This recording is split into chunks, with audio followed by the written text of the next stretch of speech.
Bueno, muy buenas noches a todos los presentes. Buenas noches a las personas que nos acompañan desde la virtualidad. Bienvenidos. La Caja de Compensación Familiar Cajamat, su directora, la doctora Marta García, le dan la bienvenida hoy a la cuarta tertulia Samaria, titulada Manuel Faustino de Mier en Santa Marta, Comercio en Honor al final del régimen español. Bueno, y nuestra conferencista invitada en el día de hoy, la doctora Muriel Lauren. Doctora, bienvenida. Gracias por estar con nosotros, por aceptar esta invitación. Y bueno, gracias a todos por venir a este espacio. Usted sabe que esto lo hacemos por ustedes. A continuación, moderador de Tertulia Samaria, el doctor Edgar Rey Sinen. Doctor, bienvenido. Bueno, muchas gracias, Omar. Buenas noches a todas y a todos. Chévere verlos. Hoy es un día raro para la tertulia Samaria, porque hoy es martes, pero es 11 de junio, después de un puente. Eso no lo tuvimos en cuenta en un momento determinado. A veces el lunes festivo nos golpea un poquito, pero bueno. Y lo demás, pues la conferencia normal de este mes es el 25 de junio, que los invito desde ya. Es un tema para la gente de los pueblos del río, es un tema sobre las mujeres en Tenerife, un caso bien interesante que va a tocar la doctora especialista en estos temas de mujeres y de violencia, etcétera, etcétera, eh, la doctora Mabel López Jerez. Bueno, hoy estamos muy complacidos porque desafortunadamente Muriel, su ponencia, su conferencia era el día 30 de abril. Cajamá está en un proceso de trasladarse. De hecho, ya la mitad está allá. Allá en el nuevo edificio hay un problema con una planta eléctrica, no sé qué es que van a instalar y por eso no se ha podido trasladar estas oficinas para allá. Allá vamos a tener un espacio mayor, creo que es el segundo piso donde va a estar la sala de conferencia. ¿Confirmaste? ¿Ah? En el, ¿ah? En el tercero hay ascensor, en el primero va a estar la biblioteca y va a ser un espacio único y exclusivamente para esas actividades. Biblioteca, sala de exposición y conferencia, y la parte administrativa. Esta es una de las últimas conferencias, pero nos agrada, Muriel, ¿verdad?, que estés aquí con nosotros, porque este es de los casos bien interesantes en la historiografía nuestra, regional, Samaria. Con Muriel estuvimos tratando y con la gente de Cajamá colocar uno de estos documentos, de estos folios, que seguramente Muriel nos va a mostrar algunos de estos folios, no sé si lo va a mostrar, colocarlo en la tarjeta, pero había algún problema tecnológico, técnico allí de la diagramación que nos impidió hacerla y optamos por colocar la quinta de San Pedro Alejandrino. Ayer o antes de ayer me decía una persona que si la conferencia esta vez iba a ser en la quinta, porque estaba allí. Ese es el tema de la dirección, de que he venido yo insistiendo. Entonces, sin embargo, pues vamos a tener este espacio hoy con Muriel, quien ya estuvo aquí, ¿cierto? Muriel estuvo en Santa Marta un poco de tiempo ha venido. Eh, Muriel estuvo haciendo una conferencia y publicamos en el tomo 3. Tal vez sí, creo que este es el tomo 3. ¿Sí? Tomo 3, primera parte del siglo XIX. Muriel es especialista en contrabando. No, bueno, no es que sea contrabandista,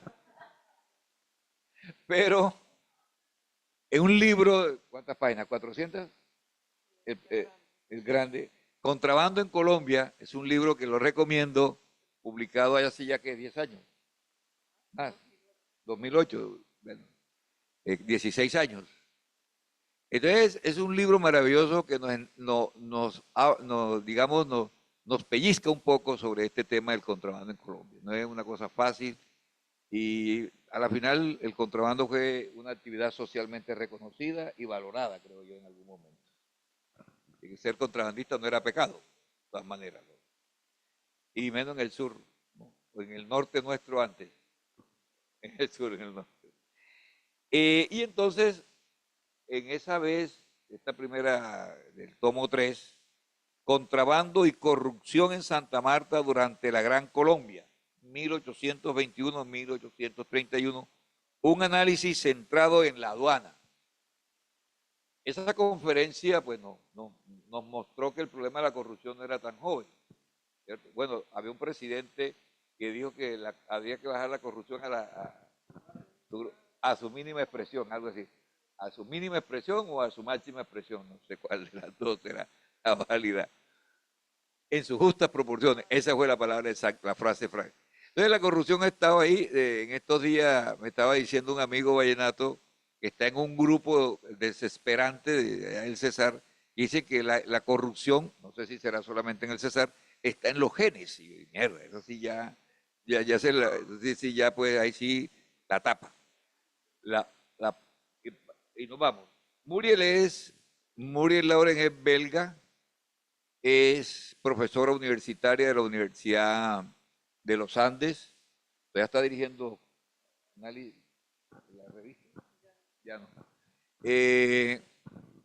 Sí, está vinculada a Santa Marta por relaciones familiares, pero más allá de eso es porque ella se ha dedicado un poco a estudiar este tema que nos parece interesante, el contrabando, el honor. Fíjense que la conferencia tiene un nombre bien interesante, Comercio y Honor. Esta mañana Muriel lo explicaba bien en una entrevista que le hizo José Navarro en Radio Magdalena. ¿Qué era el honor? ¿Qué es el honor? ¿Qué era el honor en el siglo XVIII, XIX? El tipo tenía que lavar su honor. No lo podían perratear diciendo usted no. Y me parece interesante esta parte. En ese sentido, Muriel nos hizo esta propuesta de un tema que nos parece a nosotros importante, porque es el final de la colonia, ¿cierto?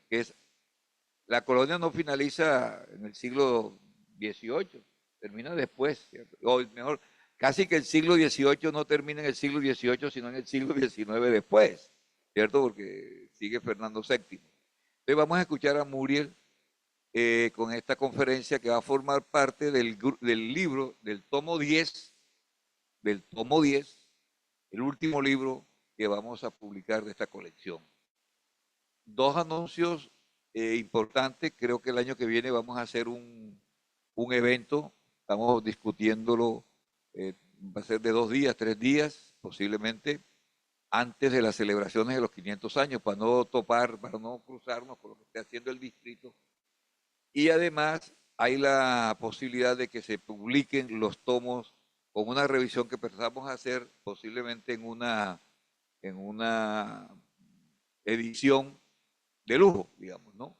Y colección bien bonita para que quede y entregarle a la ciudad, ¿no? A nosotros nos agrada mucho. Nosotros comenzamos esto, Muriel, tú lo sabes, desde el año de 2015. Tenemos 9 años o 10 años, como lo quieras ver, el 24 de junio. Vamos a cumplir los 10 años. Bueno, eso dice ustedes el compromiso de Cajamarca. Ese dice ustedes un poco este compromiso que hemos tenido, que ha tenido Cajamarca. Y hace 10 años, Cajamarca viene hablando de los 500 años. Y hoy recibí una carta de unas entidades de aquí de Santa Marta que los acompaña a un conversatorio para hablar de los 500 años, 10 años después. ¿Sí? Entonces, bueno, y vi que hicieron una conferencia un domingo sobre los 500 años. Un domingo de los 500 años, creo que lo hizo la alcaldía. Entonces, pero eso está bien, por lo menos se ha ido creando un ambiente de los 500 años. La universidad está haciendo una colección de libros 500 años. Y así me parece chévere que se vaya ambientando el tema de los 500 años. Y ahora al final voy a contarles que aquí hay 2 maestros lo que estamos pensando para el año entrante sobre los 500 años y la enseñanza de la historia. Muriel, sin más preámbulo, como decían los presentadores de Diomedes Díaz. Gracias, Edgar. No, y también agradecer a Cajamarca porque lo decía en la radio, no esta entrevista que escuchaste, sino la otra, que a mí me parece impresionante que Cajamarca siga apoyando esos eventos de historia, me parece fantástico. Me da mucho pesar que se vaya a terminar como el ciclo, porque yo quiero volver a hablar de Remigio Márquez. todavía tengo esta carta en mi, en mi poder, sí, porque sí, este señor me interesa mucho. Bueno, Manuel Faustino de Mier. Bueno, sí, cuando Edgar me propuso pues venir, yo dije, bueno, ¿hablo de Remigio Márquez o hablo más bien de Manuel Faustino? Que yo acababa de encontrar un montón, unos 10 archivos, 10 expedientes con muchos materiales en el Archivo General de la Nación, eh, pero ya les contaré eso. Entonces, agradecer a Cajamarca y agradecer a Edgar y a ustedes por estar aquí. El 19 de enero de 1802, la goleta María zarpó del puerto de Santa Marta con destino a la ciudad de Granada, en Nicaragua, cargada de efectos extranjeros. Esta expedición, había sido organizada por un destacado miembro de la élite samaria del momento, Manuel Faustino de Mier y Terán. Entonces era alcalde. La operación aparentaba ser sencilla, pero se complicó tanto que la suma de documentación asociada a ella dejó centenares de folios. Todos estos folios están en el Archivo General de la Nación de Bogotá. Son 10 expedientes con representaciones, que es el nombre que se le daba a las cartas que escribía la gente a las autoridades. Hay también certificaciones, hay correspondencia entre las autoridades de Guatemala, en cuya jurisdicción estaba Nicaragua, y las de la Nueva Granada, incluso cartas al virrey y respuestas del virrey sobre este caso de Manuel Faustino. Diligencias judiciales, hay interrogatorios dentro de esas diligencias judiciales, defensa de Manuel Faustino y providencias, o sea, decisiones, ¿no? Y varios de estos expedientes me interesaron porque están catalogados con la palabra contrabando. Y yo buscaba temas de contrabando de Santa Marta. Yo he trabajado el 19, o sea, post-independencia, y eso era pre-independencia, pero igual lo quise revisar a ver qué pasaba, porque el otro señor que me interesa, que es Remigio Márquez, que es un mulato, coincide con él, son vecinos, y entonces dije, ve, este caso está interesante. Y me interesa por varios motivos. Primero, porque comerciar en el Caribe representaba un montón de peligros. Si quieres cambiar ya... Lo hemos cuadrado, te voy a hacer así. Esos de los famosos folios que decía Edgar. Comerciar en el Caribe implicaba un montón de peligros. Peligros para el barco, para la mercancía, para las tripulaciones, para el dueño de la mercancía, ¿no? Que podía perder todo en un naufragio, por ejemplo. Y entonces no eran solo peligros en el mar, pues la mayoría sí, pero había muchos también en tierra, por ejemplo, vincularse con personas que le harían a uno problemas, que le darían a uno problemas, que es lo que vamos a ver aquí. Pero yo a través de este caso y de estos asuntos del comercio, quiero mirar a este personaje y Manuel Faustino de Mier y ver qué nos dice del comercio y de los problemas asociados con el comercio y de los problemas asociados con el honor. Entonces, para mí como una ventana a la vida en Santa Marta en ese momento. No todo en Santa Marta, porque vamos a ver con qué países, con qué regiones, estaba vinculada Santa Marta en ese momento. Ahí lo que ven, pues yo siempre pongo, me encantan las firmas coloniales y del 19. Esos son documentos firmados por Manuel Faustino. La mayoría de los documentos no son escritos por él, por supuesto, sino por escribanos, pero está su firma en muchos de ellos. Bueno, mi conferencia la separé en dos momentos, una parte donde hablo de negocios comerciales, más centrado en el comercio, en el cargamento que había dentro, qué rutas en el Caribe, qué peligros se enfrentan. Y en la otra parte el honor, por qué se preocupa Manuel Faustino de Mier, qué valores pues, son importantes para él, con quién se conecta ese individuo corrupto y la sospecha de movimientos ilegítimos de sus buques, pues lo obligan a reaccionar y a defender su honra. Entonces, él, tal vez lo digo de una vez, no termina siendo catalogado como contrabandista, sino asociado con un señor que lo mete en estos problemas. Eso es lo que sale, digamos, de la documentación, pero siempre es complejo saber hasta dónde es su culpabilidad. Y tiene una parte de responsabilidad, como veremos. Listo, puedes avanzar. Bien, parte de mi interés también por ese tema es que hay unos mapas fantásticos de ese viaje, de estos caminos que recorrió, para llegar a Granada y León en Nicaragua. Y lo que me parece súper interesante es que en ese momento la conexión con Nicaragua era pues, iba a decir fácil, ¿no? Duraba 10 días, pero era seguido que había esas conexiones. Bien, Manuel Faustino de Mier nace en Cádiz y se había instalado en la Nueva Granada en 1791, eso lo sabemos por investigación de Joaquín Viloria. Y primero se instala en Cartagena de Indias y eso es su vida, la parte más conocida de su vida, digamos, y su quiebra, antes de venirse a Santa Marta. Dura por un poco menos de 10 años en Cartagena y otros 10, 15 años, 13 años exactamente en Santa Marta. Abandona entonces a Cartagena por una quiebra, de la que habla de la siguiente manera. Puedes avanzar. Gracias.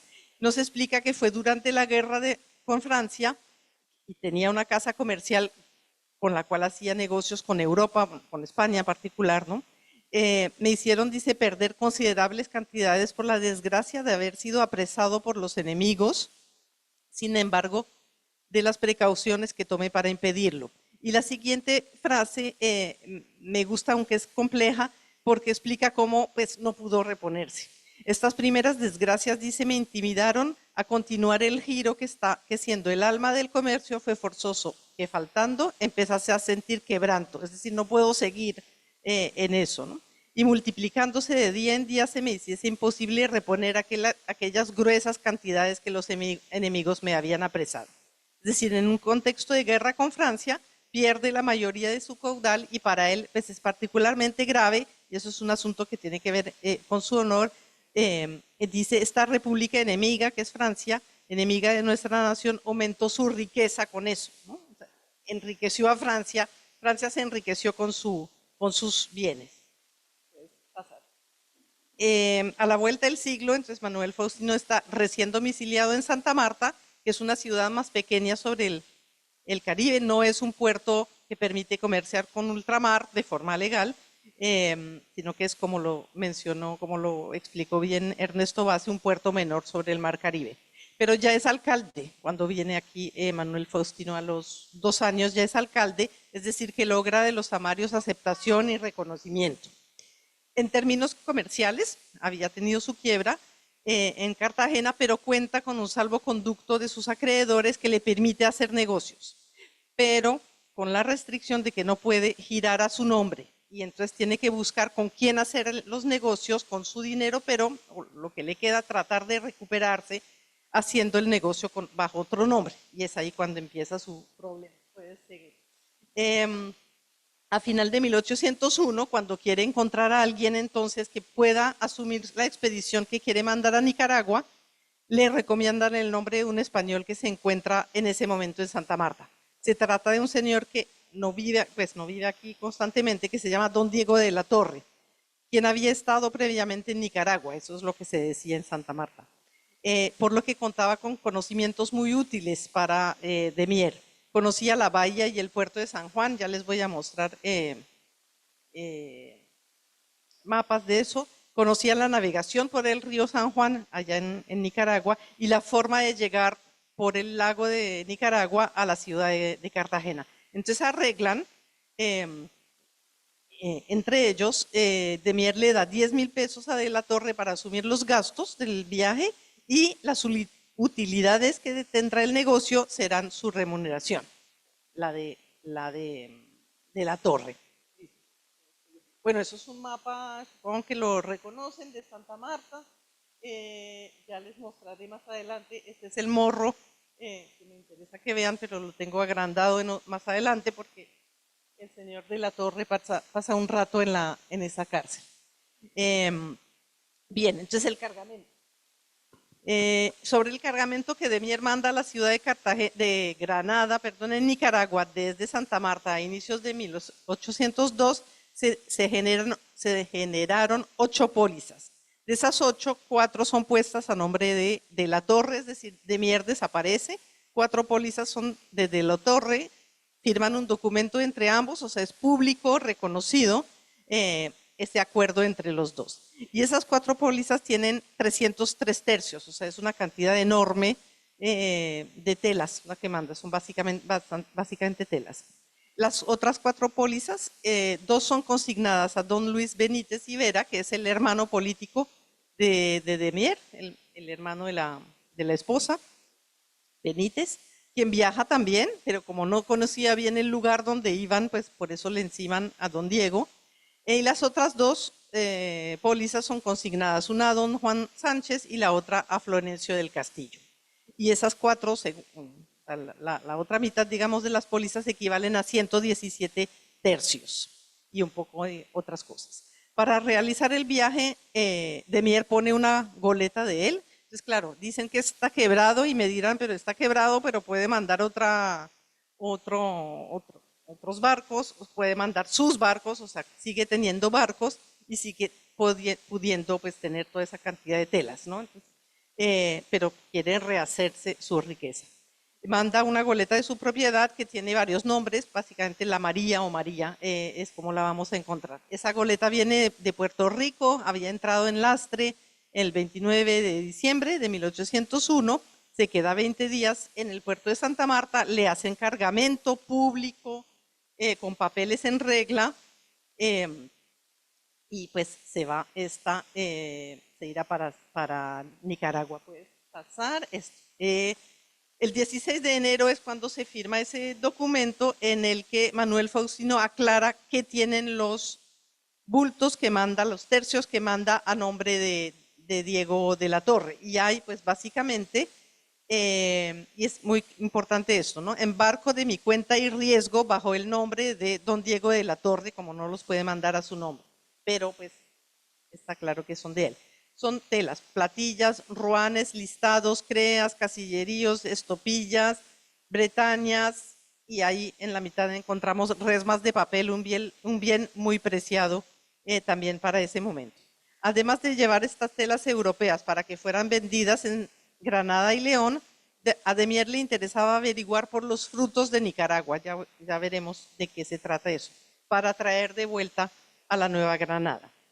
Y más adelante sabemos que hizo al menos 2 viajes a las costas neogranadinas para traer añil nicaragüense. Ambos viajes los realizaría en otra goleta de la Santísima Trinidad. Listo, puedes avanzar. Bien, rutas. Y enseguida puedes avanzar. Rutas, entonces, entre Santa Marta y Nicaragua. Y lo que quiero mostrar aquí es que hay varias rutas que siguen esos barcos, y es un poco lo que quiero mostrar aquí es en relación con lo que ha mostrado Ernesto Bassi sobre ese mar de buhoneros, ese territorio acuoso que es el Caribe, donde hay movimientos de personas, conexiones, o sea, un territorio muy, muy habitado, diría yo. La ruta que toma esa goleta María en enero de 1802 es de Santa Marta, o sea, del Caribe continental hasta otra parte de Centroamérica, otra parte del Caribe centroamericano, pero al interior, porque va, ya les mostraré dónde, hasta el otro lado del lago que está ahí, en la punta, el lago que hay ahí después de la flecha, ahí del otro lado, arriba del lago, por ahí. Ese viaje dura 10 días, sin escala, solo ven desde lejos a Boca del Toro, que es en Panamá, y avistan solo 2 barcos mientras están en ese viaje de 10 días.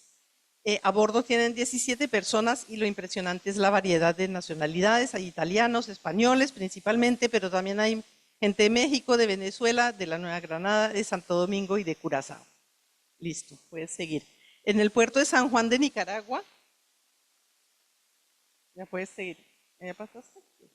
Bueno, esta me interesa mucho que la vean. El puerto de San Juan de Nicaragua es este que está allá arriba, con la boca del río, el mar del norte es el Caribe, el río San Juan y el lago de Nicaragua, y la ciudad de allí, uno de esos puntos rojos, no de este lado, es Granada, donde va el barco.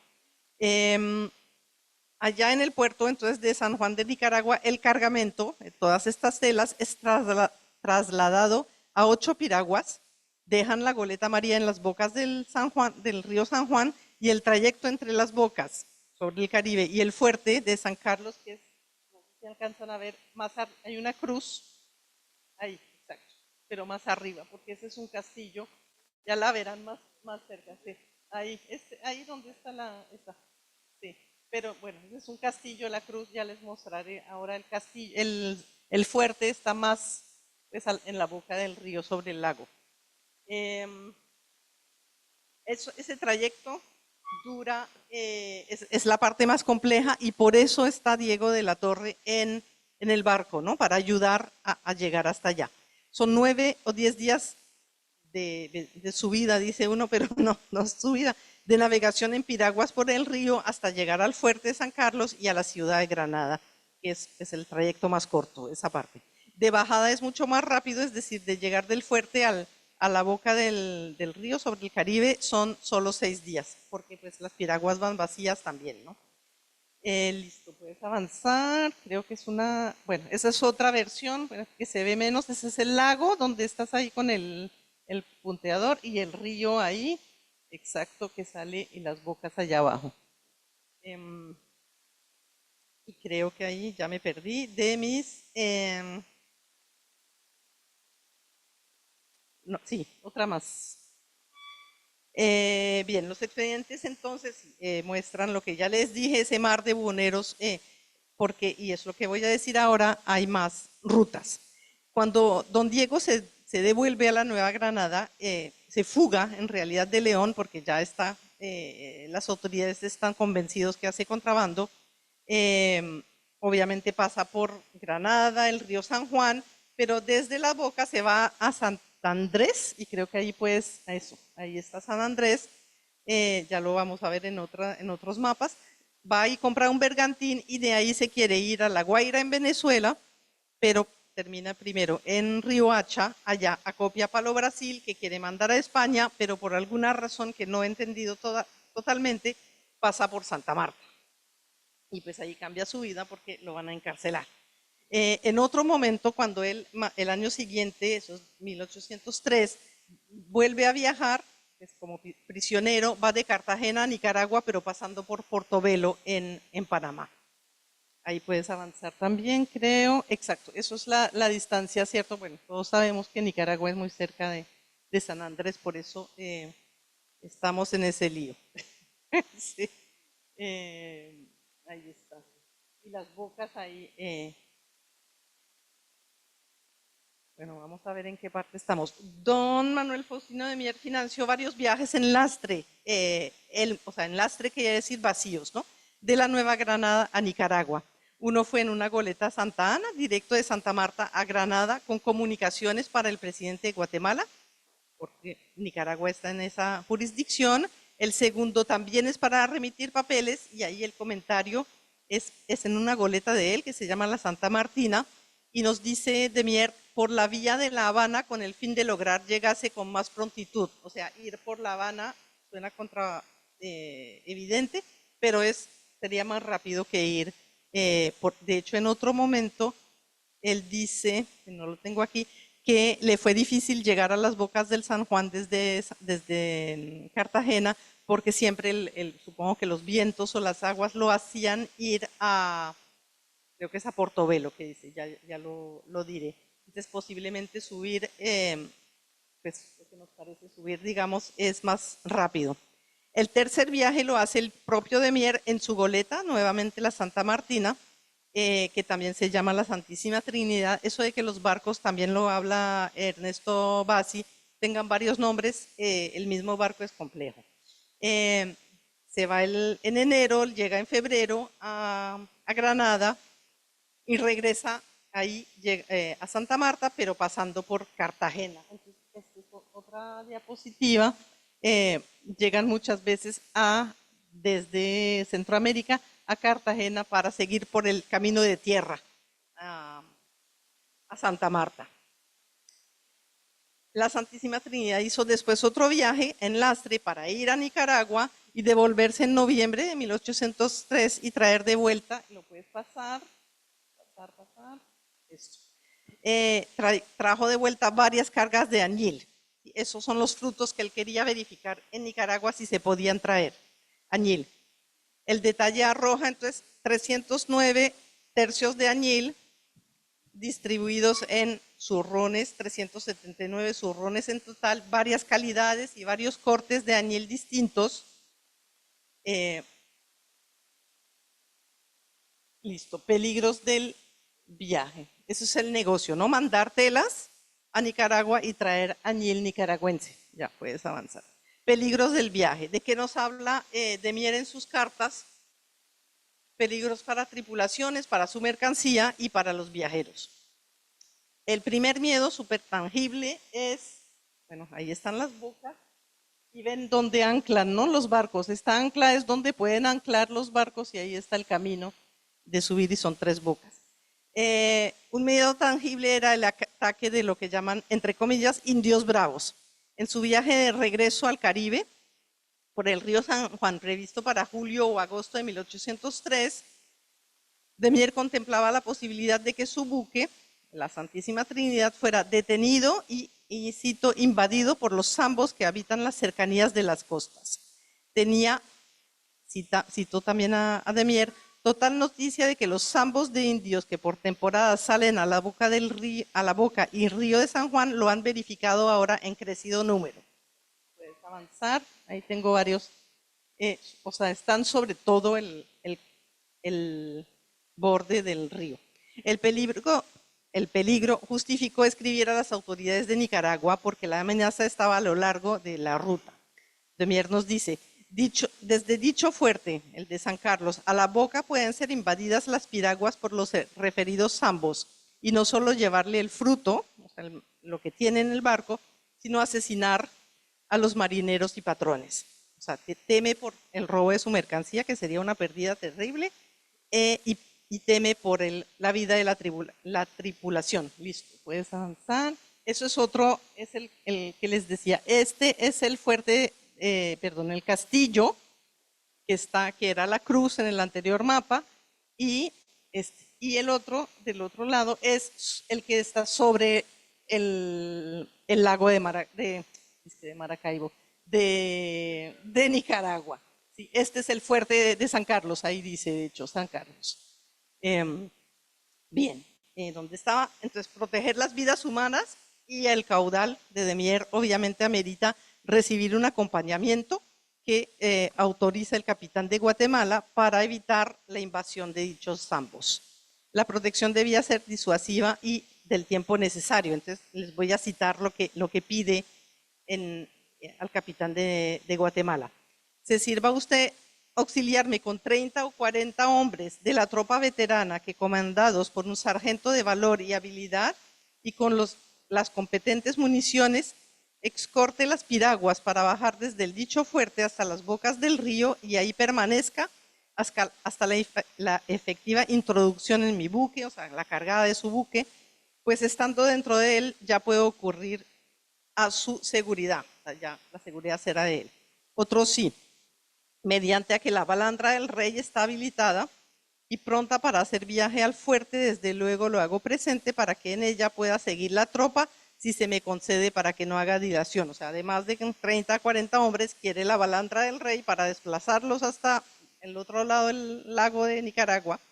Y otro sí, también suplico se sirva a mandar que el señor comandante del fuerte, en caso de necesitar yo algunas municiones para proporcionar mis defensas, me las franquee sin dilación, o sea, todo tiene que ser muy rápido, pues satisfaré inmediatamente el importe. Entonces, importante aquí es que es el que debe pagar todo esto, ¿no? Estas personas y estas municiones si le tienen que prestar. Pero él está de acuerdo, quiere proteger todo, quiere evitar su ruina por los zambos, estos famosos zambos de indios que están por ahí, que hacen incursiones, ¿no? Lo que no sabemos, pues lo que parece es que no hubo ningún ataque de los indios realmente, parece que la disuasión pudo funcionar. Bien, puedes seguir ahí. Creo que 2. Bueno, esos son otro mapa de las bocas del río y los 3 ya eso es el Caribe, ¿no? Por aquí. Otra más. A ver, ¿cuál es? No, pues deja la anterior, que está más clara. El clima, eso, entonces los tambos de indios, un temor grande. El otro temor, clima y animales, que no son asuntos menores. Hay varias anotaciones en la correspondencia. Demier subraya la imperiosa necesidad de levantar la confiscación de los añiles que tiene y van a ser detenidos en Cartagena por el comején y 1000 otros insectos y la humedad del lugar. Van a echar a perder un tinte tan precioso, dice. En otro lado dice que la multitud de insectos, eso es su apoderado que lo dice, la multitud de insectos que hay en el país o padeciendo y que pueden padecer mermas diarias por el calor, que desvirtúa también estos tintes. Ahí avanza dos, a ver, ¿cuál es la otra? ¿Otra más? Ay, no, todavía no, la anterior. ¿Sí? ¿Esta es la anterior a esta? No, supongo que es un mapa. Bueno, si no. Sí, esa es la boca de San Juan, del San Juan, tampoco se ve tan bien. Por otra parte, Demier señala el mal clima, que había, aquí es la cita sobre el mal clima, donde dice que 2 veces tuvo que, no logre fondear en las bocas del río, en estas bocas, a causa de infinitos malos tiempos que experimenté en el tránsito, haciéndome arribar por 2 ocasiones a Portobelos, así lo devuelve bastante. Finalmente, para su regreso le temía los moluscos. Para el buque, pues si se detenía en la bahía del río San Juan, por varios días se podía perder. Nos dice, por la mucha broma que hay. Listo, ahora me paso entonces al honor. Listo, y mi firmita que me encanta. Porque la firma, si les decía, esas personas en general no son los que escriben los documentos, porque escriben los dictan y los escriben los escribanos, pero las firmas sí son de las personas. Entonces ahí tenemos un pedacito de ellos. Bueno, Manuel Faustino de Mier entonces no fue solamente un hombre de negocios, así pensando en su mercancía, en cómo podía perderla, cómo podía recuperarla, sino que era un individuo social pendiente de su honor. No hay nada extraño en ello, en particular porque era español, era don y era alcalde de Santa Marta en ese momento. Entonces lo que quiero ver aquí son las circunstancias, el roce de sus negocios, el roce que tiene con don Diego de la Torre, la acusación de contrabando de la que va a sufrir, que lo tuvieron en vilo por mucho tiempo, en particular por quién era, ¿no? Por quién es él. Primero voy a hablar de su enemigo, de don Diego de la Torre. Porque el primer desafío que enfrenta Manuel Faustino de Mier fue caer en manos de este individuo inescrupuloso, que estaba perseguido ya por las autoridades de Guatemala, conocido, salió fugitivo de Guatemala, de Nicaragua, con un mercader conocido, Alzado, de la ciudad de León, nos dice, se escapan, ya lo dije, por San Andrés, con un buque del Correo, que está en las bocas del río San Juan, un buque del Correo en el que se montan y se escapan a San Andrés. Su idea inicial era, según nos dicen los marineros que interrogaron las autoridades, que iba a ir a Trujillo y a Honduras, pero se acuerdan que termina con ganas de ir a Venezuela y a España, pero termina en Riohacha y después en la cárcel en Santa Marta. Ahí entonces llega a Santa Marta y sabemos que son de San Andrés a Riohacha 2 días, del 20 de junio al 22 de junio, ya está en Riohacha y después llega a Santa Marta. Como saben, las autoridades de aquí y de Mier, que está aquí, que de la Torre está escapado, lo mandan preso a la Real Cárcel de Santa Marta. Entonces, ahí puedes avanzar, debe ser la cárcel, debe ser eso. Pues no es la cárcel, pero la cárcel está en alguna parte de Santa Marta. no sé dónde estaba, sé que ahora va para el Morro. Ujú. En esta cárcel está 2 meses solamente, en el segundo semestre de 1802, entra a la cárcel el 6 de septiembre y explican que lo pusieron en una pieza, en una de las piezas altas, en la que no hay la más mínima seguridad, mediante a tener ventana que sale a la calle. Eso lo contesta el responsable de la cárcel cuando Demier pregunta si estaba en un paraje de seguridad por donde no pudiese hacer fuga. Porque, pues como saben que es un hombre falso y perjuro, dice Demier, pues teme que se escape. Entonces, estudian opciones a ver qué, para permanecer, que no se escape, que permanezca en la cárcel, pero tienen que cambiar un cambio de prisión. Porque explican que de quitar esta ventana, la que da a la calle, y ponerle en reja gruesa, se desplomará toda la sala capitular, por lo cual me parece más conveniente que con sus facultades destine al señor de la Torre a la fortaleza del Morro, en donde estará con la seguridad que se apetece. Puedes avanzar, a ver si empezamos a ver el Morro. Bueno, ya conocen la distancia. Así que Demier pide y obtiene un cambio de lugar de reclusión de la Torre, porque la cárcel real no presta la seguridad que yo deseo. Y entonces dice, pues no sé cómo lo habrá visto Diego, bueno, sí lo sé porque se queja constantemente. Demier pide que sea trasladado a otra prisión cómoda y decente. Sigue. 5 de noviembre, entonces, de 1802, después de 2 meses aquí en el centro, se ratifica la decisión de mandarlo y enseguida lo mandan. Traslado a la fortaleza de Santa Ana del Morro ese mismo día, y allá sí va a durar desde entonces 5 de noviembre hasta el 30 de mayo del año siguiente. Ya son varios meses, y de ahí escribió cartas a la lata.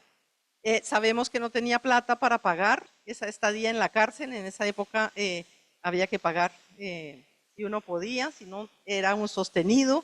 Puedes avanzar ahí otra vez, eso es lo que queda. Esas son imágenes que encontré, ustedes seguramente habrán ido o algo, pero eso es lo que hay como imágenes en internet sobre la cárcel del Morro, lo que queda. Barrios españoles de Santa Marta, por ejemplo, Simón Pérez, Vicente Moré, que había sido alcalde, Andrés Jimeno, otro alcalde, atestiguaron que efectivamente de la Torre no tenía bienes, no le conocían bienes aquí en Santa Marta, y que antes no lo conocían tampoco mucho. El que más lo conocía fue don Juan de Alday, un diputado del Real Consulado de la ciudad de Cartagena, que expresa sobre de la Torre que lo hospedó en su casa, y eso es muy importante en términos de honor también, aún sin haber tenido anteriormente conocimiento con él, sin otro motivo, el de hacerle bien como a español. Es decir, por ser español le debo reconocimiento, y probablemente pues es una persona buena y lo traigo a mi casa, pero que no tuvo tratos ni contratos con él. Así fue como Demier y de la Torre se conocieron. Sigue. Aquí estamos ya. Entonces, pasa varios meses en la cárcel del Morro y después es enviado a Nicaragua para responder por la otra parte de lo que debe en Nicaragua. Sale de ahí, de Cartagena, lo mandan a Cartagena, pasa unos días en la cárcel en Cartagena y lo mandan el 19 de junio de 1803 para Guatemala. Bien, identidades múltiples y previos contrabandos del señor Diego de la Torre. Quien tiene en ese momento, cuando pasa todo esto, tiene 30 años, ¿no? Y ya van a ver cuántas identidades ha tenido. Interrogan a don Luis Benítez, el hermano político de Demier, que estaba en ese viaje, el primero del que he hablado, de inicios de 1802, y Luis Benítez cuenta que oyó que nombraban a Diego de la Torre como Joaquín Solares. Entonces le dice, ¿cómo así? En el fuerte de San Carlos. ¿Cómo así? Que esa mutación de nombre, le dice, lo hace sospechar y lo confronta. Le dice, ¿por qué te llaman así? Y cita el documento. Le contestó que entonces había mudado el nombre porque venía sirviendo a la República Francesa y que ambos eran sus verdaderos nombres, pues se llamaba Diego Joaquín de la Torre y Solares. O sea, cruzó todos los nombres. En otro documento aparece como Joaquín Solar, ya no Solares, y en otros documentos más hay otras explicaciones y otras, aquí era sobre que trabajaba para los franceses, aquí vamos a ver otros, 4 extractos donde habla de otros nombres, que entonces había corrido con el nombre de Don Joaquín Salazar y que en este segundo viaje se denominaba Don Diego de la Torre y tenía pasaporte del señor gobernador de Santa Marta, es decir, Antonio Samper. O sea que dice que las razones que le dieron ese otro pasaporte. Se llamaba, otra cita, ya Ignacio, ya Joaquín Salazar, pues se firmaba con esta diferencia de nombres, pareció la mayor conformidad con las firmas y letras de 4 pólizas de registro, las pólizas de Demier, ¿cierto? Aquí puedes pasar eso, previniéndole expresamente que el llamado Torre o Salazar estaba ya convencido de delincuente, aunque solo se considerase su fuga y mutación de nombre. Y una última, que se había hecho sospechoso de contrabandista y otros crímenes por los diferentes nombres que se atribuía. Es decir, el simple hecho de cambiar de nombre son evidencias de estar actuando ilícitamente. Puedes avanzar. Aquí tenemos, claro, eso, los cambios de nombre, ahora las evidencias de otros contrabandos previos. Y esta cita es el contrabando introducido por don Diego de la Torre la primera vez que estuvo en el río de San Juan, por el cual Demier lo contrató, ¿cierto? Con la goleta llamada Republicana Corsaria de la isla de Guadalupe. O sea, sería un corsario Diego de la Torre. Esa cita me gusta mucho del apoderado de Demier, no anoté su nombre. De la Torre sabe disfrazarse con el carácter que le acomoda, porque no pueden llegar a más alto punto su malicia, su perfidia y dolez.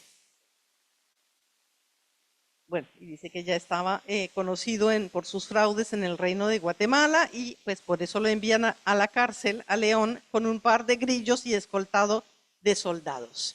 Bien, ya casi voy a terminar. El honor entonces de Demier. Demier era sin duda un comerciante hábil, había logrado manejarse en el marco de las guerras imperiales y de las reglas comerciales entonces vigentes. Y solicitó que se evidenciara eso en que los oficiales de la Real Hacienda certificaran eso en septiembre de 1802. Aquí tenemos la cita, creo, la siguiente. En todo el tiempo que tuvimos guerra con la nación francesa e inglesa, eso lo dicen los oficiales de Hacienda de Santa Marta, no se hizo comercio alguno en esta ciudad con ningún extranjero ni aún por medio de buques nacionales. Las introducciones que se hicieron en esta plaza durante dichas guerras han procedido bien de puertos de España o de los de nuestra América con legítimos despachos. Eso lo dice, lo voy a decir enseguida porque encuentro. Porque lo que le está diciendo Diego de la Torre es que entró la mercancía con registros falsos de Puerto Rico, o sea, de aquí al lado, pero aquí dicen exactamente que fueron traídos de España o de otros puertos autorizados. Y bueno, y que ha pagado todos los abonos necesarios, los aranceles, es decir que todo lo que se ha comerciado en Santa Marta, no solamente de Mier, sino todo lo que se ha comerciado en estas fechas en Santa Marta son negocios legítimos. Pide otra certificación, que es del Cabildo en esta ocasión, sobre la otra parte de su ser, digamos, que es ser alcalde. Y la certificación dice que es un sujeto de distinción y honrados procedimientos, por cuya circunstancia fue electo alcalde ordinario el año anterior.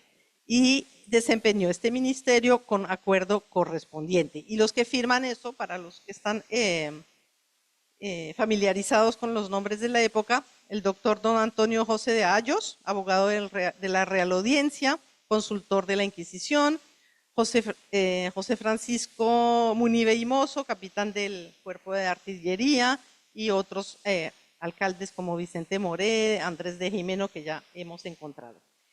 Entonces, tiene esas cartas que aseguran su honor en el comercio y como alcalde, pero lo está alcanzando una acusación de contrabando.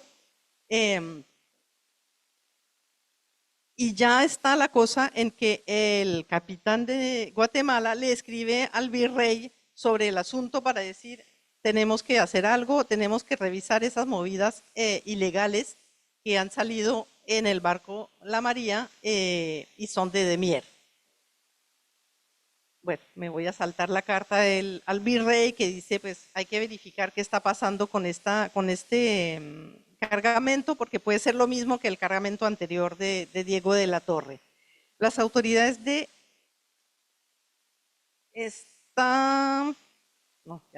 las autoridades de Granada le habían embargado la mercancía y la goleta allá en Nicaragua.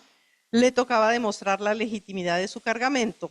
Como vimos, entonces se desplaza, va hasta allá para evitar el decomiso definitivo y la pérdida de todos sus intereses. Sale relativamente bien librado porque, claro, lo que quería él es que vender esas telas en Nicaragua le generaba los ingresos para realizar el pago acordado a sus acreedores del consulado de Cartagena. Entonces, no recibir, no contar con ese dinero, con ese ingreso, ni siquiera con las telas, que ahí hay una lista de todas las telas y cómo al pasar de un año se han dañado en Nicaragua. Puedes pasar, sí. Este asunto puso en peligro el honor de Demier, quien lucharía sin descanso para restablecerlo. Y aquí son varias de sus alegaciones al capitán general de Guatemala. El 9 de enero, dice, del presente, de 1803, abandoné mi casa para venir a esta, que es Granada, a recuperar mi honor e interés perdidos. Por último, el 24 de dicho mes de febrero, conseguí entrar a esta ciudad, donde luego que llegué me presenté al señor brigadier don Caetano Anzoátegui. Es el encargado en Nicaragua de su caso. Ha peligrado mi vida, dice, se hayan manchados mi honor y buena fe en el comercio, que tanto he sostenido, y mis intereses muy gravados, cuando no perdidos. Ahí todavía no sabe si los va a perder. Siguiente. Toda esta situación ha generado para él tantos y tan enormes daños a quien jamás ha hecho otra cosa que ser fiel y leal vasallo de su majestad, y se halla fuera de su domicilio, su honor perjudicado e intereses retenidos, con el disgusto de ser en tanto grado que se avergüenza cuando por sus propios oídos entiende llegar a su misma casa, aquí la de Santa Marta, preguntando si hay ropas de contrabando. Demier decide entonces emprender ese viaje a Nicaragua para justificar la legitimidad del registro de navegación de la goleta y de su propiedad y acreditar honor y pureza. Siguiente. Bueno, esto es la imagen de la aduana y contaduría. Demier logró que la causa se concluyera a su favor a finales de agosto de 1803. Los efectos registrados de la goleta María perteneciente a Demier fueron, cito, originados, eso es la gran prueba, ¿no?, que obtiene, originados de negociaciones europeas o americanas introducidas legítimamente. Esa afirmación la hace, pues habíamos visto un señor que está encargado de su caso en Nicaragua, este es el encargado aquí en Santa Marta, el oidor don Francisco Cortázar, comisionado como un juez pesquisidor residente en Santa Marta para averiguar la procedencia de los efectos de comercio que se embargaron en la goleta amarilla, etc. Luego de haber estado defendiéndose, este pedazo es complejo, él se tuvo que defender de acusaciones de deudor fallido y alzado. Les voy a leer todas las fórmulas que usa. Tuvo que luchar contra la fea nota de deudor fallido fraudulento y contra también el abominable nombre, dice, de deudor fallido fraudulento. Pero esto pudo escapar de estas feas palabras porque no le reconocieron que no había hecho contrabando, pero así es como se llama, digamos, deudor fallido fraudulento, la fórmula, la peor fórmula que él quería invitar. Puedes pasar ahí, no sé, no estamos donde yo quería que estuviéramos. Espérate, ¿te saltaste una? No, más antes. Bueno, no sé. No, perdón, la siguiente. Logró demostrar que no se le podía aplicar el número 25 del capítulo 17 de las ordenanzas de Bilbao, porque no cumplía eso que les voy a decir, que con fraude, dolo y de caso pensado hubiera extraído de mi casa, dice, mercadería o alhajas endosado en confianza letras de cambio, vales u otros créditos y de hecho pasándolos a otra persona para recuperarlas después y aprovecharme de todo con perjuicio de mis acreedores. Entonces, o sea, dice, yo no hice eso, no soy un deudor fallido y alzado, no soy un deudor fallido fraudulento. Eso no, ni publicó ladrón. Pero sí había hecho, estando en quiebra, había sacado bienes del puerto registrándolos bajo ajeno nombre o en cabeza ajena, se lee también. Eso constituía otro delito, no tan grave, pero era un delito contra sus acreedores. Pero en este caso se aplicaba la ley 34, literal 9, título 23 de las municipales, que imponen perder la mercancía, que sea confiscada. Entonces, en parte, pues no logró lo que quería Demier, pero tampoco De la Torre salió ganando porque De la Torre quería que fuera reconocido que sus registros estaban falsos de Puerto Rico y quería, ustedes me dijeran que saben más de acá, que fuera reconocida la complicidad de Antonio Samper, el gobernador, el contador y el tesorero, Juan José Ujueta, el contador, y Pedro Rodríguez, el tesorero, y el escribano Andrés Bravo, más otros 2 comerciantes de Santo Tomás. Eso es también muy bonito. Dice que Demier tuvo negocios con comerciantes de Santo Tomás durante la guerra contra los ingleses. Es decir, todo mal.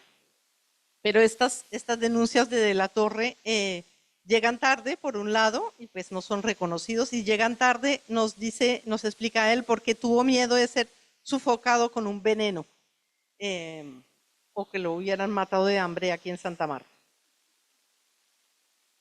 Bien, la deuda, y terminamos con eso. Aunque parece que las explicaciones de Demier son más creíbles que las de la Torre, queda en el aire efectivamente que Demier no recuperó toda su inversión, además porque las telas, les dije, se estaban dañando en Nicaragua, entonces no podía recuperar todo el monto de la inversión. Me voy a saltar, me voy a saltar una cita para decirles que de todos modos Demier tenía muchas cosas a su favor por ese tema del honor, ¿no? Primero, se había presentado voluntariamente ante sus acreedores en Cartagena, en el consulado, les había hecho la promesa de pagarles la deuda en un plazo de 1 año, 2 razones por las cuales ellos habían dado un salvoconducto para seguir comerciando. Además, había tenido empleos públicos, entre los cuales el de alcalde, que estaba ejerciendo.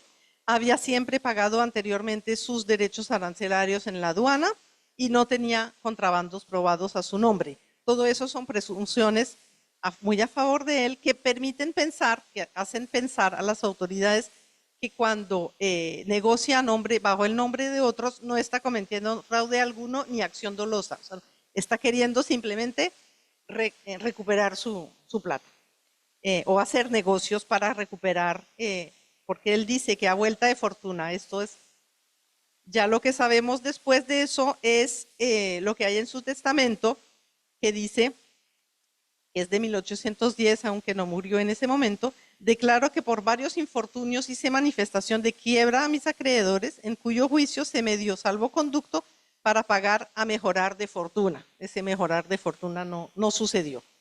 Pero hallándome en el estado presente de próximo a partir a la eternidad, sin bienes algunos con que poder pagar como quisiera, pido y suplico humildemente a todos mis dichos acreedores me perdonen por amor a Dios. Y etcétera. Y él dice, si yo pudiera trabajar, seguir trabajando de verdad, trabajaría, pero pues estoy enfermo. Entonces, pero tiene barcos, ¿no? Allí ya vimos que tiene varios barcos y su testamento sigue así, la hacienda San Pedro Alejandrino, con todo lo demás que hay en esta casa donde vive, que era aquí arriba, en la 12 debía ser eso, en que vivo, es de dicho mi hijo legítimo don Joaquín de Mier y Benítez. Más arriba, no atrás, una atrás y un poco más arriba. Eso es, gracias, no sé en qué vamos de las imágenes. Ya, la deuda, los papeles y la última de las gracias.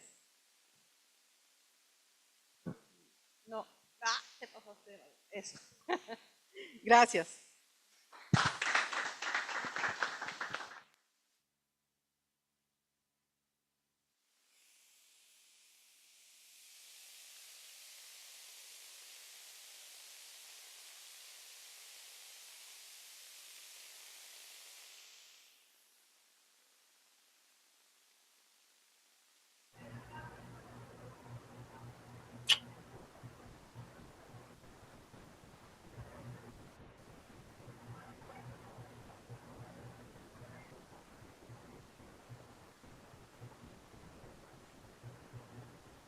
No hay sonido, no hay sonido. No hay sonido de Rey Cine.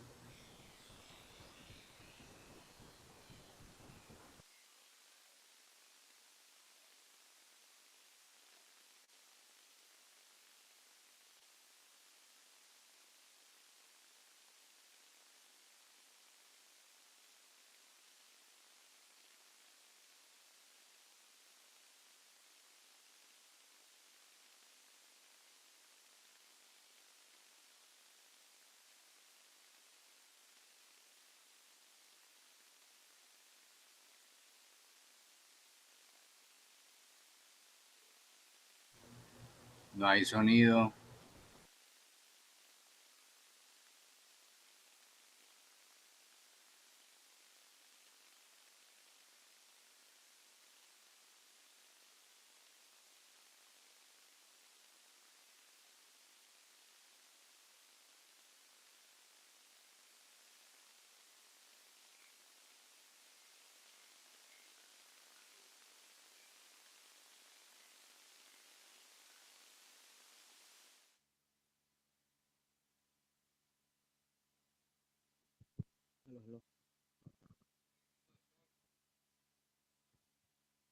Carillo de Torres, sí, gracias. Entonces, ellos no son samarios. Su gentilicio es santamartinos. Y fíjense que este señor está bautizando a una de sus lanchas, de sus goletas, con el gentilicio de España. Y yo le pregunté a los españoles que estaban ahí, a los santamartinos, ¿por qué eran santamartinos? Porque al lado que queda Salamanca ya son salamantinos. Si ven, este es bien interesante, por eso es que es un anacronismo en historia decir la sociedad samaria del siglo XVI. Ese concepto no existía. Cuando íbamos a publicar el libro, mi tesis doctoral, yo quise eliminar la palabra, pero ya el libro estaba, no, Juaco, ya estaba casi montado. Ya era difícil. Está 800 veces. Ese es un error que yo lo aclaro en la introducción. Lo único que pude hacer fue la introducción, porque la palabra la encontré en 1827. Juaco después me dijo, mira, aquí encontré otra vez la Samaria, porque esa palabra no existía. De hecho, en la Real Academia de la Lengua, samario es samario es un producto químico, un elemento químico. Pero hace unos años, la Real Academia introdujo samarios, los nacidos en Santa Marta, Colombia. No los de Salamanca ni los de Extremadura, que es donde está la otra Santa Marta. Entonces me llama la atención mucho eso. Hay una cosa que me quería preguntar en estos papeles que tú has revisado. Bueno, yo creo que hay una serie de elementos ahí que nos deja como interesante de la gente que vino, la gente que estuvo a comienzos del siglo XIX, ¿no? Uno no entiende después esas peleas ahí por patriotas y realistas, pues ahí lo que hay es un enredo que realmente no quería aclarar. Pero me gusta también ver las conexiones que va a tener Santa Marta y la isla y la península de la Guajira con todo Centroamérica, ¿no? Con todo eso de Centroamérica. Y uno entiende a veces la pelea de Nicaragua viviendo las islas de San Andrés, ¿no? Están ahí al ladito simple y llanamente. Y una cosa que quería preguntarte, pues si hay, en el periodo que estás trabajando, don Antonio de Samper fue el gobernador que tuvo una pelea brava con los de Granado.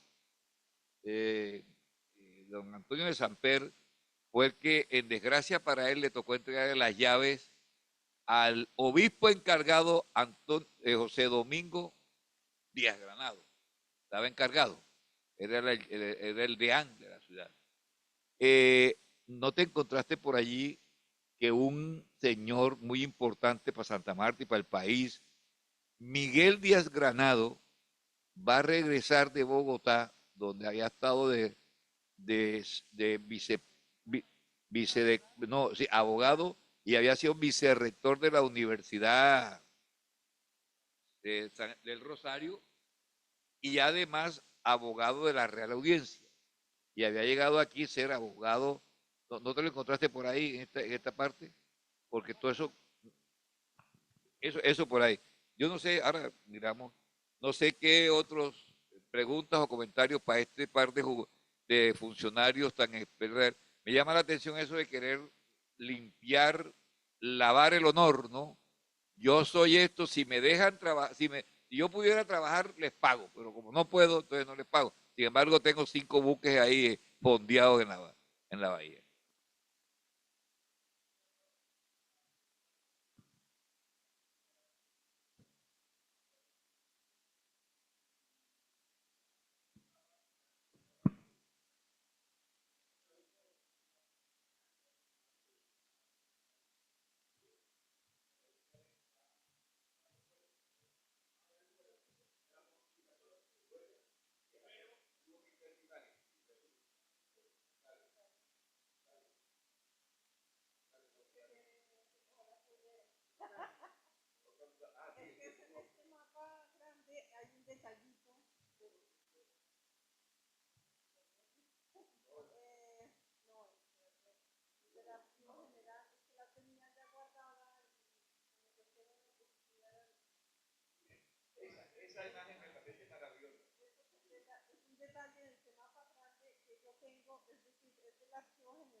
Tengo una respuesta sobre Miguel Díaz Granados, pero nada que ver con esto. Es un chisme que encontré en otros documentos sobre Remigio Márquez, como le sigo la pista también a este. La, a ver, ¿cómo te digo? Es un chisme barato. La esposa de Remigio Márquez, con la que está casado aquí, es una del Castillo, de Castilla. La hija, una de las hijas de Santiago Castilla, que fue contador o algo así. Y él tiene dos hijas, la que va a ser esposa de Remigio Márquez y otra que no me acuerdo el nombre. Bueno, esa tuvo un hijo con una hija, Antonia Díaz Granados, con Miguel Díaz Granados, pero queda embarazada antes del matrimonio, entonces no se casa. Y se casa con otro. De Monpós, creo que es la siguiente.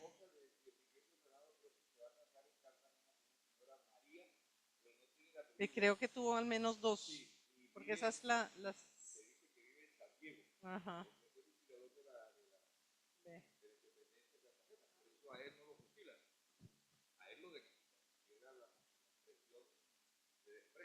Ajá, sí, en el 6, 16.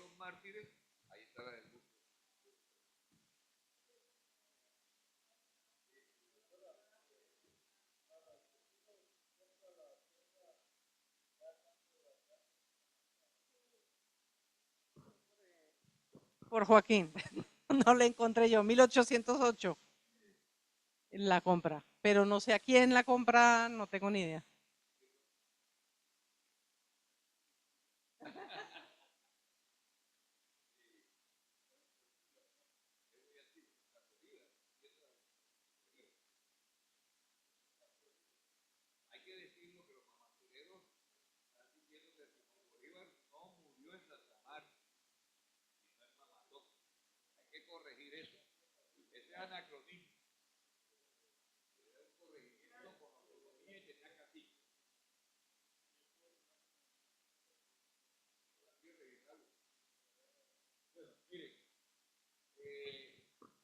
Esto de los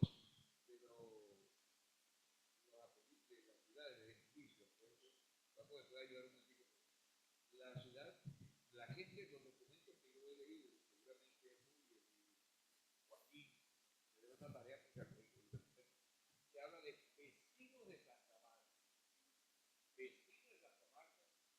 algún momento hay alguien que dice Santa Martero, ¿verdad? Santa Martero, pero no aparece Santa. Hay una cosa que me parece interesante. Fíjense ustedes que es una, yo nomás que se lo cuento a los cartageneros a veces para mi casa.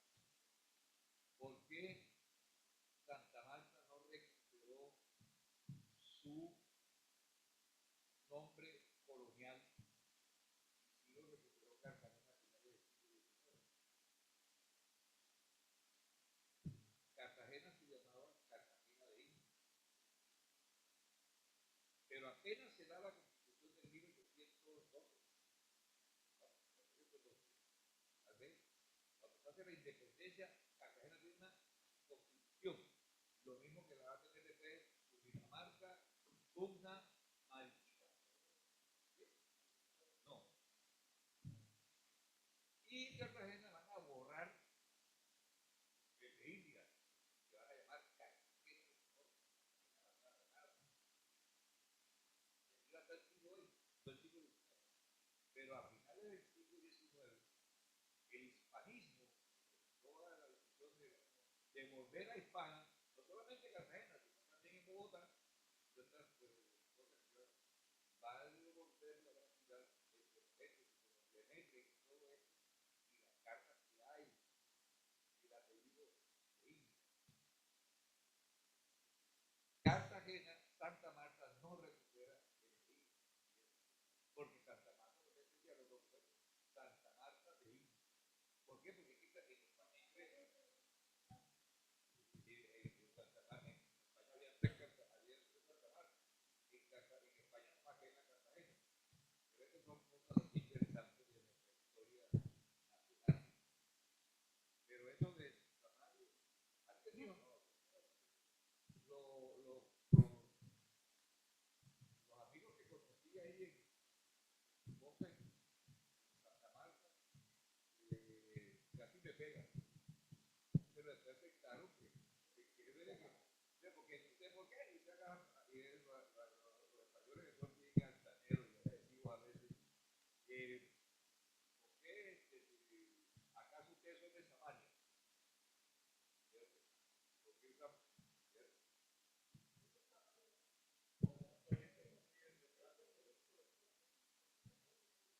Sí. Y lo que me sacó un poco fue que Falcao Rodríguez jugaba en el Atlético de Madrid y en esos días habían sido campeones, no sé qué cosa de copa. Y yo le dije, no, Falcao de Santa Marta, no está mal. No, ¿cómo va a decir eso? Él es de Brasil. Falcao. Y sale uno por allá que se yo. No, el señor tiene la razón, él es de allá de un pueblo de allá de América, sí, pero creo que es allá de Santa Marta, está ahí otro señor. Bueno, entonces al final dijeron, bueno, a partir de hoy seremos Santa Martino y Camal. Bueno, jóvenes, muchas gracias nuevamente. Les quiero contar dos cosas. El próximo 25 martes, la conferencia normal de los viernes, de los últimos martes de cada mes, vamos a estar con la doctora Mabel López Jerez, acaba de regresar hoy, ayer, de Curazao, en un congreso latinoamericano de colombianistas, de algo así.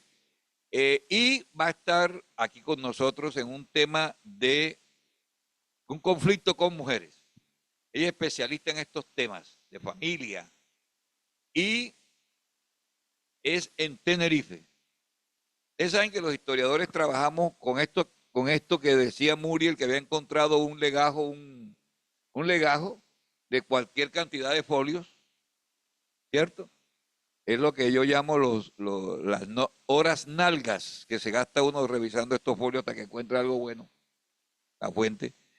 Mabel encontró un legajo de un problema con una señora en Tenerife, Magdalena. Usted quiere contarnos esa parte de la violación, de la violencia y de este tipo de género, etcétera. Bueno, lo otro que quiero decirle, el hemos estado conversando a partir de algunas inquietudes de ustedes qué va a pasar el año entrante. Igualmente con la doctora Adi, ahora que estuvimos en Ibagué, hace un mes, ¿no? Estábamos nosotros en Ibagué, ¿sí? ¿Verdad? Fue el 10, ¿verdad? Sí, el 11. Eh, Vamos posiblemente a organizar un evento con el acompañamiento de la Asociación Colombiana de Historiadores. Y con ellos he estado conversando, hacer un taller una tarde, Manuelito Niño y aquí ustedes que son maestros, porque ellos son los asesores, ellos son la comisión asesora de la implantación nuevamente de la enseñanza de la historia en Colombia, en el bachillerato. Entonces ellos quieren venir, si vienen a Santa Marta, la comisión vendría a trabajar con los profesores una tarde sobre este tema, ¿verdad? Para mirar, porque ya se supone que para el año entrante ya deben estar definidos los lineamientos de, sí, a paso de tiempo, y ahora parece, ustedes que con los cambios de gobierno sale una ministra, entonces llegan un equipo de sabios, otros que no están de acuerdo. Inclusive hay alguna gente que dice, no, sigamos con las ciencias sociales. No le hay una discusión, pero yo creo que la cosa de la historia tiene mucha fuerza. Está la ley, que hay que cumplirla. Entonces, vamos a ir avanzando y le vamos a acotar. Sí, maestro.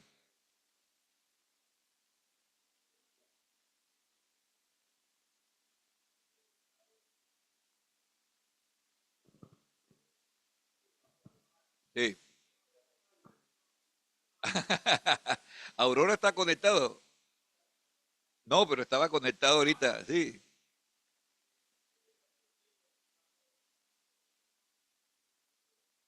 Qué bueno. Sí, qué bueno.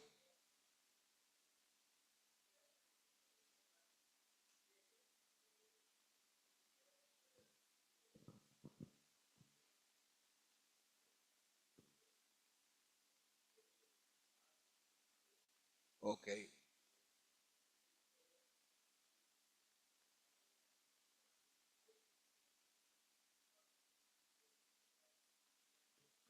Bueno, ese sí.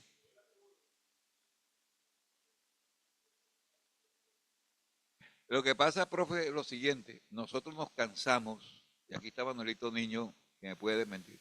Cuando comenzó esto fue en el 10, en el 15. Lo primero que hicimos fue atacar, por llamarlo así, a los colegios y a las secretarías de educación, departamental y distrital. Y creo que la misma de Dumac. Hay que decirlo. Manuelito Niño es el que más viene. José Vicente aparece de vez en cuando. Pero al comienzo de él venía Roberto Munarri. Venía algunos maestros muy, pero no pudimos lograr, y esto era muy triste para la señora Adi. ¿Por qué? Porque hay una cosa importante. Por ley, Caja MAC, como caja de compensación del Magdalena, debe hacer acciones de extensión a las secretarías de educación donde tiene su sede. Es decir, aquí en Santa Marta, Caja MAC tiene la obligación de ley de hacer actividades en el distrito y en el departamento. Para ello tiene que firmar un convenio que después que yo salí, creo que fue el único convenio que se firmó, porque los demás que llegaron no entendían de eso, no les daba la gana, cualquier razón habría. Bueno, y de todas maneras el emperador, todas las cosas que pasaban, eso no. Y ahí nunca más se pudo hacer nada. Lo mismo pasa en la sierra. Jamás hace algunas cosas, pero no lo que realmente podría hacer por ley. Yo digo, por ley. Yo estuve en un seminario cuando fui secretario de Educación la última vez aquí, donde el Ministerio de Educación nos dijo, y estaba la caja de compensación con nosotros. Aquí están las cajas, hablen con ellos, qué acciones pueden hacer. Apenas yo regresé a Bogotá, ¿dónde está el convenio para firmarlo? No así, Manuel. Y comenzamos a hacer cosas. Entonces, qué bueno, profe, que venga. Y ahorita me das tu número yo, bueno, no sé si tú tienes aquí para mandarle la idea nuestra vida. Yo le mando a Mónica Tausa, yo le mando.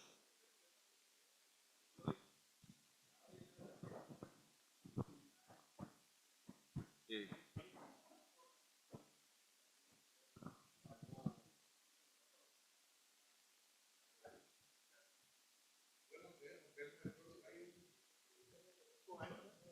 Bueno, gracias a todos por estar aquí presentes, disfrutando de esta conferencia. Gracias a todas las personas desde su virtualidad.